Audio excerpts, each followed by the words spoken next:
दूसरे दुनिया में रहने वाले जीवन को लेकर बीते लंबे समय से सवाल किए जा रहे हैं। इस अनंत ब्रह्मांड में जहां पर अरबों की संख्या में आकाशगंगाएं फैली हुई है, ऐसे में कई जगह ऐसी जरूर होगी जहां पर जीवन मौजूद होगा। बता दें कि परग्रही जीवन का वह रूप देखने में कैसा होगा, इसकी कल्पना संभव नहीं है। एलियंस की जब बात आती है तो ऐसे में एरिया 51 का नाम जहन में सबसे पहले आता है। इंटरनेट की दुनिया में समय समय पर एरिया 51 को लेकर कई तरह की कॉन्स्पिरेसी थ्योरी वायरल होती रहती है। इसके अलावा सोशल मीडिया पर आपको ऐसे कई वीडियोस मिलेंगे जिनमें एरिया 51 के आसपास एलियन और उनके यूएफओ देखने का दावा किया जाता है। हालांकि इन वीडियो में कितनी हकीकत है और कितना फसाना, इस बारे में कुछ कहा नहीं जा सकता। इसी कड़ी में आज हम इस खबर के माध्यम से जानेंगे कि आखिर एरिया 51 क्या है और एलियंस के साथ इस खास जगह का क्या संबंध है। नमस्कार, मैं हूं कुणाल जंघेल।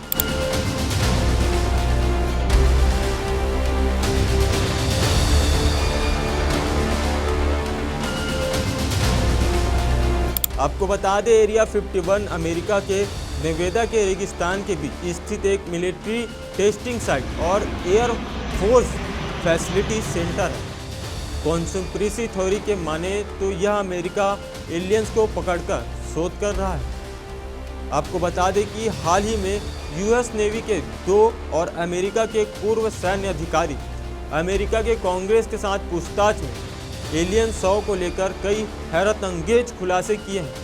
इस दौरान वायुसेना के पूर्व खुफिया अधिकारी डेविड ब्रूस ने पूछताछ में इस बात की जानकारी दी कि 1930 के बाद अमेरिका के पास कुछ ऐसी टेक्नोलॉजी है जिससे ये लोग रिवर्स इंजन करने की कोशिश कर रहे हैं। हालांकि उनके दावे में कितनी हकीकत है, इसकी पुष्टि कर पाना काफ़ी मुश्किल है, लेकिन इस खुलासे ने फिर से एरिया 51 और एलियन की कॉन्स्पिरेसी थ्योरी को बल दिया है। एरिया 51 की 24 घंटे निगरानी की जाती है।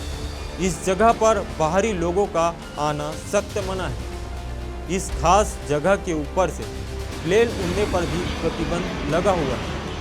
हाल ही में जो रोगन के पॉडकास्ट चैनल पर ब्लॉग लजारा ने एक चौंकाने वाला खुलासा किया था। वॉल जराना ने बताया कि उन्होंने काफ़ी समय पहले एरिया 51 में एलियंस टेक्नोलॉजी पर शोध करने का काम किया था। इस दौरान उन्होंने एलियंस टेक्नोलॉजी की कैसे रिवर्स इंजन की जा सकती है, इस पर काम किया था। आपको बता दें, एस्ट्रोनॉमर और प्लेनेटरी वैज्ञानिक कार्ल सेगन की साल 1985 में कॉन्टेंट नामक एक बेहतर ही शानदार नोवेल प्रकाशित होती है और इस अंतहीन ब्रह्मांड को लेकर कई दार्शनिक सवालों को खड़ा करती है। इसके अलावा यह उपन्यास परग्रही जीवन और उनका हमारे साथ संपर्क होने पर क्या नतीजे निकल सकते हैं, उसको लेकर भी कई बड़ी बातें कहती है। इस उपन्यास में कार्ल सेगन ने इस विशाल ब्रह्मांड और उसकी अंतहीन संभावनाओं पर चर्चा करते हुए कहा कि एलियन लाइफ के साथ संपर्क कैसे मानव जाति के ऐतिहासिक कालक्रम में बटोरे गए ज्ञान, संस्कृति, धर्म और पूर्वाग्रहों को फिर से मूल्यांकित करने पर मजबूत कर सकती है। इस नोवेल पर साल 1997 में एक बेहद ही शानदार फिल्म भी बनकर रिलीज हुई।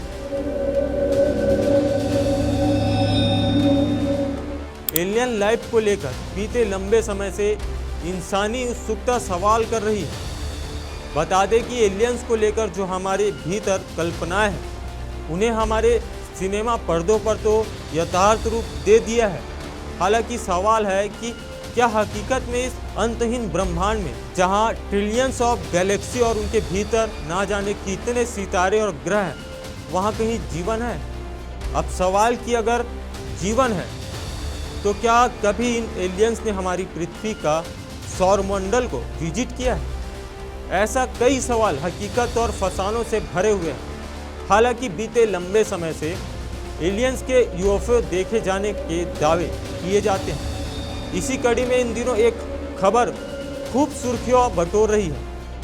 26 जुलाई को अमेरिका कांग्रेस ने यूएस नेवी के 2 और अमेरिका के एक पूर्व सैन्य अधिकारी ने एलियंस और उनके स्पेस क्राफ्ट को लेकर कई सवाल किए हैं। इस पूछताछ में इन तीनों अधिकारियों ने यूएस कांग्रेस को जो बताया वह वाकई में हैरान करने वाला है। इन अधिकारियों ने जब यूएपी अमेरिका सेना यूएफओ के लिए इस टर्म का इस्तेमाल करती है, यानी कि यूएफओ को लेकर सवाल किया गया, तो उन्होंने कहा कि अमेरिका के पास कुछ तो ऐसा है जो साधारण एयरक्राफ्ट की तरह तो बिल्कुल भी नहीं है। इस दौरान वायुसेना के पूर्व खुफिया अधिकारी डेविड रोस ने पूछताछ में इस बात की जानकारी दी कि 1930 के बाद से अमेरिका के पास कुछ ऐसे टेक्नोलॉजी है जिसकी ये लोग रिसर्च इंजन करने की कोशिश कर रहे हैं। इनसे जब पूछताछ किया गया कि क्या आपने किसी एलियन शव को देखा है, तो जब जवाब में उन्होंने बताया कि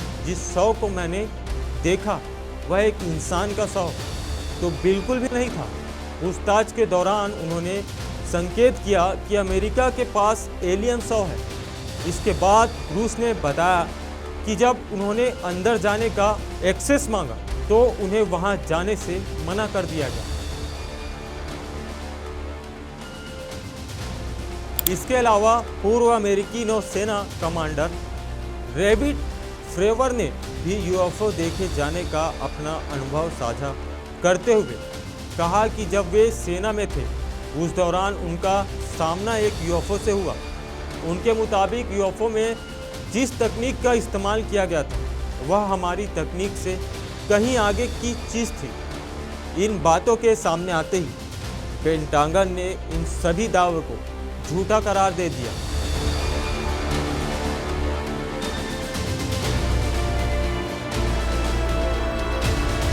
आज के इस रहस्यमय विषय पर चर्चा करते हुए हम आपके विचार जानना चाहें। क्या आपको भी लगता है कि एरिया 51 में कुछ गुप्त है? क्या एलियंस वास्तव में हमारे बीच है? जुड़े रहे हमारे साथ, क्योंकि हम लाएंगे और भी रहस्यों से जुड़ी जानकारियाँ। और मुझे दीजिए इजाज़त। नमस्कार।